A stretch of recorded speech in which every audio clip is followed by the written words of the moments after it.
శ్రీగురుభ్యో నమః. ఆదౌ దేవకి దేవి గర్భజననం గోపీగృహే వర్ధనం మాయాపూతన జీవితాపహరణం గోవర్ధనోద్ధారణం కంసచ్ఛేదన కౌరవాదిహననం కుంతీసుతాన్ పాలనం ఏతద్భాగవతం పురాణకథితం శ్రీకృష్ణలీలామృతం. ఓం నమో భగవతే వాసుదేవాయ. వసుదేవసుతం దేవం కంసచాణూరమర్దనం దేవకీ పరమానందం కృష్ణం వందే జగద్గురుం. అచతుర్వదనో బ్రహ్మ విబాహురపరో హరి అఫాలలోచన శంభు భగవాన్ బాదరాయణ. ఓం క్లీం శ్రీకృష్ణాయ గోవిందాయ గోపిజనోల్లభాయ నమః. ఓం క్లీం శ్రీకృష్ణాయ గోవిందాయ గోపిజనోల్లభాయ నమః. ఓం క్లీం శ్రీకృష్ణాయ గోవిందాయ గోపిజనోల్లభాయ నమః. ఓం క్లీం శ్రీకృష్ణాయ గోవిందాయ గోపిజనోల్లభాయ నమః. ఓం క్లీం శ్రీకృష్ణాయ గోవిందాయ గోపిజనోల్లభాయ నమః. ఓం క్లీం శ్రీకృష్ణాయ గోవిందాయ గోపిజనోల్లభాయ నమః. ఓం క్లీం శ్రీకృష్ణాయ గోవిందాయ గోపిజనోల్లభాయ నమః. ఓం క్లీం శ్రీకృష్ణాయ గోవిందాయ గోపిజనోల్లభాయ నమః. ఓం క్లీం శ్రీకృష్ణాయ గోవిందాయ గోపిజనోల్లభాయ నమః. ఓం క్లీం శ్రీకృష్ణాయ గోవిందాయ గోపిజనోల్లభాయ నమః. ఇదానీం వయం సర్వే శ్రీమద్భాగవత మహాపురాణే మోక్షపురాణే పంచమస్కంధే త్రయోదశాధ్యాయే ప్రవిశామః. ఎన్నో ఆశ్చర్యకరమైన విషయాలు చెప్తున్నారు ఆయన. అంతా ఆశ్చర్యమే. అలా వింటున్నాడు రఘుగణ మహారాజు. స్వామి, మీరు భరతుడన్నారు, రాజ్యాన్ని పరిపాలించామన్నారు, యోగాభ్యాసం చేశామన్నారు.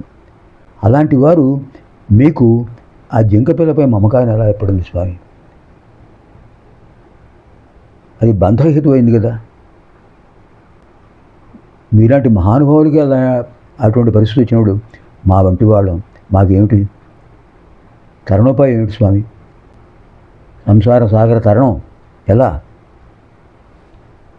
అడిగాడు రఘుగణ మహారాజు. అప్పుడు జడభరతుడు, యోగి భరతుడు, జ్ఞాని భరతుడు చెప్తున్నారు. సరే, నీకు అంత విషయం అంతా చెప్పలేదు కదా, విను. అహంకార మమకారాలు విడిచిపెట్టి యోగాభ్యాసంతో ఉన్నా నేను. చివరికి ఏమైంది? ఆ జింక పిల్ల మీద మమకారంతో దాన్ని పెంచుతూ మమకారం పెంచుకున్నాను. అంటే మమకారం అనే బంధం నన్ను ఆవరించేసింది. ఎవరైనా వస్తారేమో, ఈ జింక పిల్లను హింసిస్తారేమో అనే బాధతో ఉన్నాను. ఎవరైనా వచ్చి ఆటోకులు ఎవరైనా వచ్చినప్పుడు వెళ్ళండి ఇక్కడి నుంచి అనే అహంతో పరికేవాడిని. అహంకారం వచ్చేసింది. ఈ అహంకారం మమకారం రెండు బంధాలు నన్ను అజ్ఞానం చేశాయి. బంధాయ విషయాసక్తి, లౌకిక విషయాలపై ఆసక్తి, మమకారం, అహంకారం పెరిగినప్పుడు బంధమే. ఆ బంధంతో ఉండిపోయాను. జింక రూపంలో జన్మించాను. కాకపోతే యోగాభ్యాసం చేసిన వాడు కనుక పూర్వజన్మలో చేసిన యోగాభ్యాసం కారణంగా నాకు జింకగా పుట్టినప్పటికీ చేసిన తప్పేమిటో తెలిసింది. అందుచేత ఆ మహర్షుల ఆశ్రమాల చుట్టూ తిరుగుతూ మహర్షులు చెప్పే మాటలు వింటూ శరీరాన్ని రక్షించుకోవాలి కదా. శరీర మాధ్యం ఖలు ధర్మ సాధనం. మంచి మాటలు వినాలన్న శరీరం ఉండాలి. చివరికి అనిపించింది, ఇంకెందుకు శరీరాన్ని విడిచిపెట్టేద్దాం అనుకుని నదీ ప్రవాహంలో శరీరాన్ని విడిచిపెట్టేశాను. అనంతర జన్మలో ఆ పూర్వపుణ్య ఫలం వల్ల నేను ఒక బ్రాహ్మణుడు కుమారుడిగా జన్మించాను. ఇప్పుడు ఆ రూపమే నాది. సరే, నేను ఇదే విషయం చెప్తాను విను. శిశువుకు జన్మనిచ్చిన ఆ తల్లి ఏమైంది? జింక తల్లి, ఆ తల్లి జింక ఒక్కసారిగా వెనకాలని సింహం వస్తుందేమో అని భయంతో నదిని దాటి అవతలకు చేరదామని ఒకసారి వెళ్ళింది. ఆ దూకడంలో అలా రాయి కొట్టుకుంది. పర్వత గుహ దగ్గర పడిపోయింది, మరణించింది. పూర్వజన్మ పుణ్యం వల్ల, పూర్వజన్మ సంస్కారం వల్ల అది రాజుగా జన్మించింది. ఆ రాజు ఎవరో కాదు, నువ్వే ఆ తల్లి జింకవు. ఇదంతా నాకు ఎలా తెలిసింది? యోగాభ్యాసం వల్ల తెలిసింది, భగవద్ అనుగ్రహం వల్ల తెలిసింది. పూర్వజన్మ సంస్కారం వల్ల మళ్ళీ మనం కలుసుకున్నాం. ఒక పడవ ఎక్కారు అందరూ, ఆ తీరాన్ని చేరుతున్నారు. ఎవరెవరో ఎక్కడి నుంచో వచ్చారు, వీళ్ళందరూ పడవలో చేరారు. ఆ కాసేపు బాంధవ్యం, మనమందరం స్నేహంగా ఉందాం, ఐకమత్యంగా ఉందాం.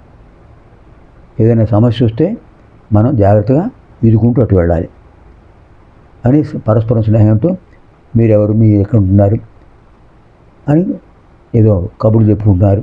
ఒకళ్ళ మీద ఒకళ్ళు అనుబంధాలు పెంచుకున్నారు. మనందరం స్నేహితులు, తర్వాత కూడా స్నేహితులుగా ఉందాం అనుకున్నారు. నది దాటారు, పడవవాడు నది దాటించాడు. నది దాటారు. నది దాటిన తర్వాత ఏమైంది? ఎవరి పనులు వాళ్ళవి. అదే రకంగా ఎప్పుడో ఎక్కడో మనం కలుసుకున్నాం. జింక తల్లి రూపంలో నేను చూశాను, ఇప్పుడు మళ్ళీ కలుసుకున్నాం. ఇదంతా భగవంతుడి యొక్క మాయా విలాసం. ఆయన ఎవరిని ఎప్పుడు కలుపుతాడో, ఎవరిని విడదీస్తాడో తెలియదు. అలా నువ్వు నేను కలుసుకున్నాం. అప్పుడు అన్నాడు రఘుగణ మహారాజు, మహానుభావ, పరమయోగి మీరు, పరమయోగీశ్వరులు, పరమహంసలు నా వృత్తాంతం చెప్పారు. అంటే నేను ఇప్పుడు మహారాజుగా ఈ దేహంలో ఉన్నాను. అంటే నా ఆత్మ ఇంతకుముందు జింక రూపంలో ఉంది అన్నమాట. మీలాంటి మహానుభావుల యొక్క అనుగ్రహం కలగటం వల్లనే మళ్ళీ మిమ్మల్ని కలుసుకున్నాను. స్వామి, అసలు ఏమిటి ఆత్మతత్వాన్ని ఎలా తెలుసుకోవాలి, ఆత్మ విచారణ ఎలా ఉండాలి అని అంటే అప్పుడు చెప్పారు ఆయన. తప్పకుండా మనం తెలుసుకోవాల్సిన విషయాలు ఇవి. నాయన, ఏదైతే మనం సంసారం అనుకుంటున్నామో, ఒక కుటుంబం అనుకుంటున్నామో, ఒక అనుబంధం అనుకుంటున్నామో, తండ్రి కొడుకు, అన్నదమ్ములు, భార్యాభర్తలు, గురు శిష్యులు, ఇవన్నీ బంధాలు, అనుబంధాలు రుణానుబంధ రూపేణ జరుగుతుంటాయి. ఇవి ఆ రుణం తీరిపోయినప్పుడు ఎవరికి వారే యమునా తీరే. నువ్వు వేరు, నేను వేరు. కలుసుకుందాం, మళ్ళీ విడిపోతాం, మళ్ళీ ఎక్కడో కలుసుకుంటాం. ఒక ప్రవాహంలో కొన్ని కట్టెలు తేలుతూ వెళుతున్నాయి. ఒకచోటుకు వచ్చాయి, ఒకటిగా అయ్యాయి. తర్వాత ప్రవాహం ఇంకా వేగం వచ్చింది, ఆ కట్టెలు విడిపోయాయి. ఇది కూడా అంతే, ఇది కూడా భ్రమ. నిజానికి ఆత్మకు స్త్రీ పురుష భేదం ఉందా? నీళ్లు ఏమీ చేయలేవు, ఏది దాన్ని ఆత్మను ఏమీ చేయలేవు. కారణం దానికి రూపం ఉంటే కదా. శీర్యతే ఇది శరీరం, శిథిలమయ్యేది శరీరం. దహ్యతే ఇది దేహం, దహించబడేది దేహం. రూపం ఉన్నది కనుక ఈ రూపం లేకపోవడం అనేది సంభవిస్తుంది. మాతృగర్భంలో ఓ రూపంలో పడ్డాం, ఆ రూపంతో ఇప్పుడు జీవితం కొనసాగిస్తున్నాం. తర్వాత ఆయుర్దాయం తీరిపోయింది, ఈ రూపం పోయింది. పాంచభౌతిక దేహం పంచభూతాలు కలిసిపోయింది. మాతృగర్భం నుంచి వచ్చినప్పుడు రూపం అంతకుముందు ఉందా? తెలీదు, లేదు. ఈ పంచభూతం పోయింది, తర్వాత ఈ రూపం ఉందా? లేదు. రూపాలు పోతున్నాయి, కానీ రూపాలు పోతున్నా ఈ రూపాలను గ్రహిస్తున్నటువంటి ఆత్మ శాశ్వతం. ఎందుకు శాశ్వతం?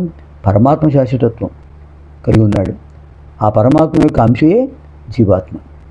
ఈ జీవాత్మ శరీరంలో ప్రవేశించింది. జ్ఞానేంద్రియాలను, కర్మేంద్రియాలను, అంతఃకరణ చతుష్టయాన్ని నడిపిస్తుంది. ఇది సంసారం. సమ్యక్ సారం సంసారం. సారం ఒక విశేషమైన ప్రయోజనం ఉంది అనిపిస్తోంది, సమ్యక్ సారం. కానీ నిస్సారం, అసారం, దీంట్లో ప్రయోజనం లేదు.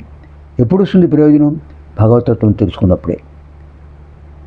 ఈ రూపాలు శాశ్వతాలు కావు, శాశ్వతమైనది ఆత్మ. త్వయిమయి సర్వత్ర ఐకో విష్ణు, నీలోనూ నాలోనూ ఆత్మరూపంలో వ్యాపించి ఉన్నది ఎవరు? ఆ నిరాకార పరమాత్మ. నిరాకార పరమాత్మ నిరాకారమైన ఆత్మ రూపంలో మనందరిలో ఉన్నాడు. జింకలు కానీ, పక్షులు కానీ, మానవులు కానీ, మానవత జీవులు కానీ అన్నీ ఆ భగవంతుడి యొక్క సృష్టిలో వస్తున్నవే. సృష్టిస్తున్నాడు. పూర్వజన్మ సంస్కారాన్ని బట్టి వాడికి జన్మలు వస్తున్నాయి, ఈ జన్మలు పోతున్నాయి, మరో జన్మలు ప్రవహిస్తున్నాడు. ఇది సంసారం గురించిన అవగాహన. మళ్ళీ జన్మలో నువ్వు రాజు అవుతానే ఉంది. అంచేత జన్మరాహిత్యమైన తత్వాన్ని పొందాలి. జన్మలు పొందడం కాదు మనకు కావాల్సింది, జన్మరాహిత్యమైన తత్వం కావాలి, అది సాధించాలి అని చెప్తున్నారు ఆయన. ఇది శ్రీమద్భాగవతే మహాపురాణే పరమహంస సంహితాయాం పంచమస్కంధే త్రయోదశోధ్యాయः. స్వస్తి.